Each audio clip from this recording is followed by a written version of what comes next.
Hello les amis, hello les réseaux, j'espère que vous allez bien. J'espère que vous allez bien ce dimanche soir, que vous avez passé un beau week-end.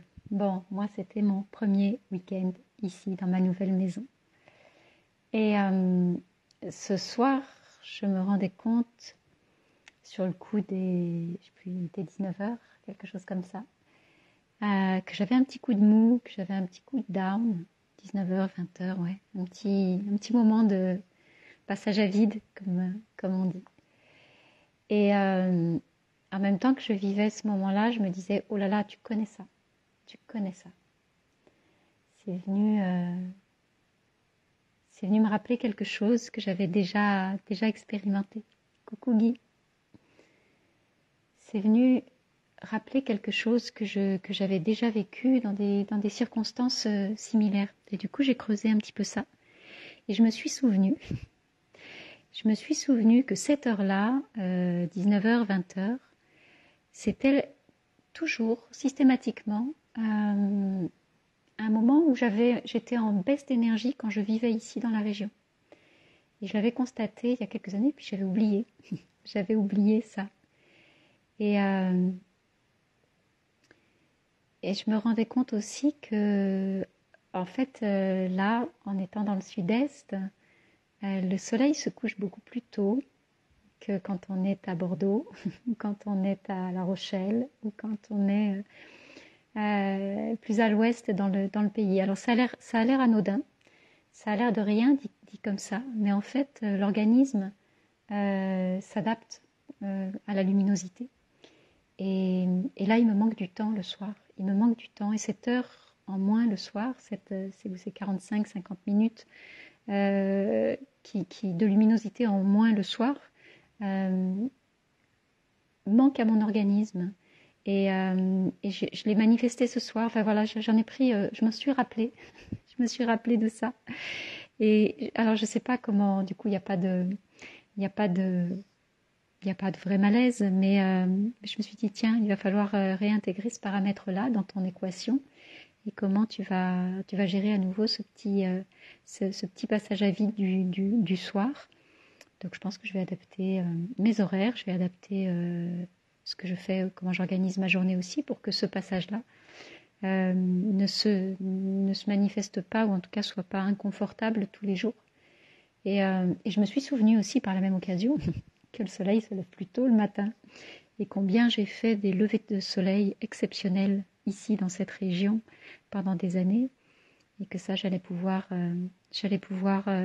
y reprendre goût, j'allais pouvoir revivre ça en me levant tôt le matin, parce que je trouvais effectivement que le soleil se levait un petit peu tard. Alors c'est encore une fois, ça a l'air vraiment anecdotique, mais cette question de la luminosité selon l'endroit où vous êtes, quand vous changez d'endroit, ça va venir vous impacter. Et l'autre jour aussi, je me faisais la réflexion, là, dans la région, dans le sud-est, la lumière est très très différente, elle est très singulière. Alors elle est différente à plein d'endroits en France, mais ici elle est très singulière. C'est comme s'il y avait un voile laiteux en permanence sur toutes les couleurs. On n'a pas des couleurs franches, des couleurs vives, comme on peut en avoir dans les pays scandinaves où la luminosité est complètement différente. Ici, la lumière, le soleil tamise un petit peu tout. C'est comme si c'était un peu dans du coton, dans ce qu'on percevait.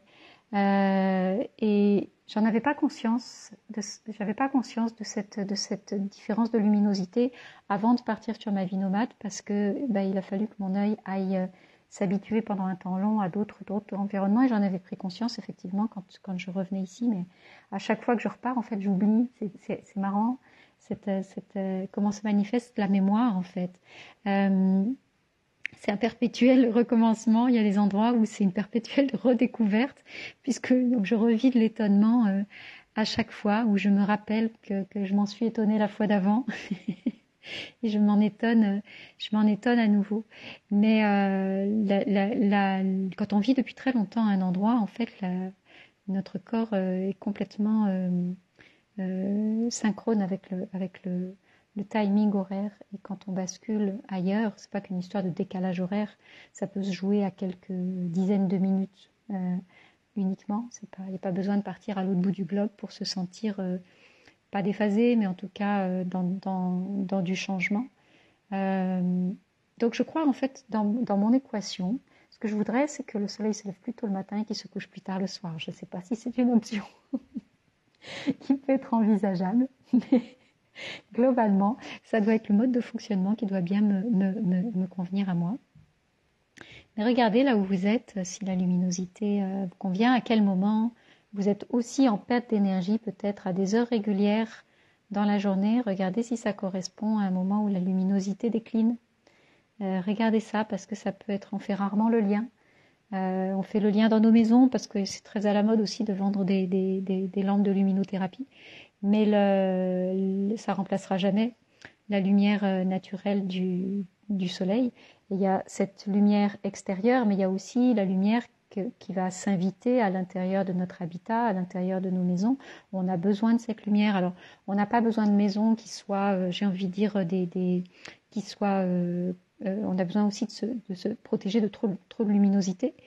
Mais quand on vit dans une cave ou quand on vit, tout à l'heure je voyais une annonce, c'était vraiment une cave, c'était une cave voûtée qui avait été aménagée en studio.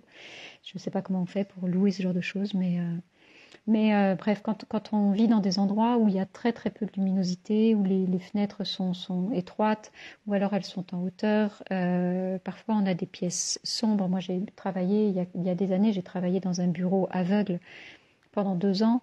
Au bout de 2 ans, j'étais dans un sale état. J'étais vraiment au bout de mon énergie. Mais voilà, donc la façon dont la lumière va s'inviter dans votre maison aussi, vous allez voir que votre énergie va varier en fonction de ça. Tout à l'heure, j'étais en train de travailler, mais il n'était pas très tard, il était 16 ou 17 heures. Donc il y avait encore de la chaleur à l'extérieur, il y avait encore du soleil, mais pas sur ma façade. Et du coup, à l'intérieur de ma maison, il commençait à faire plus sombre et il commençait à faire plus frais.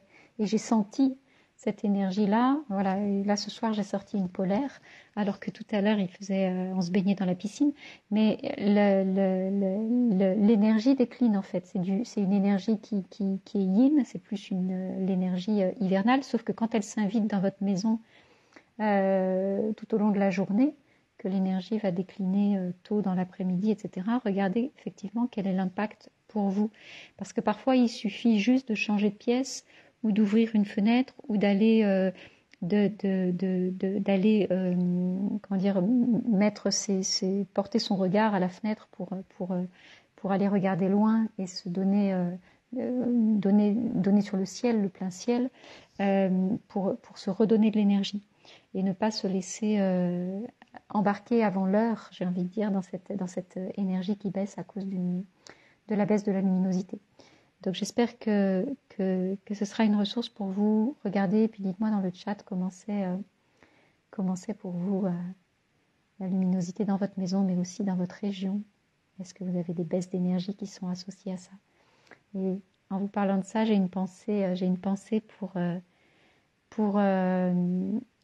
mon amie Sandrine, qui justement est au Québec et est en train de terminer ce qu'on appelle un ultra trail. Elle a couru 160 km depuis hier et elle a couru toute la nuit. Comme quoi, on peut avoir de l'énergie aussi au milieu de la nuit. C'est des trucs de warrior, c'est des trucs de fou. Mais j'ai énormément d'admiration pour elle et pour tous ceux qui courent avec elle. Mais je ne sais pas si vous vous rendez compte, 160 km dans les bois au Québec, dans des conditions météo assez hallucinantes. Donc oui, notre corps, il réagit à la luminosité. Oui, notre corps, il réagit aussi à l'environnement. Mais il est capable aussi de dépassement au-delà de ce qui peut paraître imaginable. Voilà. En tout cas, je regardais tout à l'heure, Sandrine, elle était 20e sur 161 qui ont pris le début de la course. Elle était 20e et elle courait toujours. Donc je vais retourner voir ça. Mais vous regardez à quel moment vous êtes en plein d'énergie en lien avec la luminosité. Je vous embrasse, je vous souhaite une bonne nuit et puis on se retrouve demain.